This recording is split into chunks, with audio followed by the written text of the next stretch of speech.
nagsimula sa good morning classmate, natapos sa goodbye classmate. Sa halos ilang buwan natin pagsasama, marami tayong mga naiwan na masasayang alaala. Tulad na lamang kung paano tayo nagkakilala at kung paano tayo nagturing ang isang pamilya. Noong una, napuno ako sa takot at kaba kasi natatakot ako na baka ako'y kakaiba, lalo pat wala akong kakilala.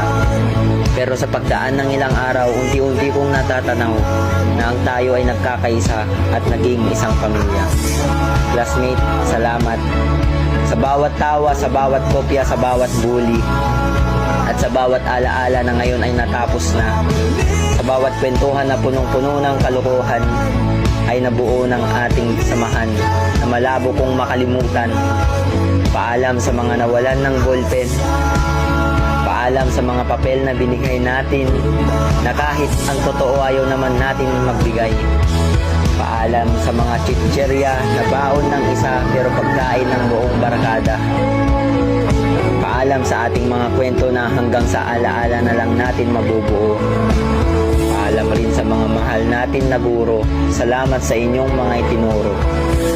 Paalam sa isang taon nating samahan na sa mga alaala na lang natin mababalikan. Hanggang sa muli, classmate.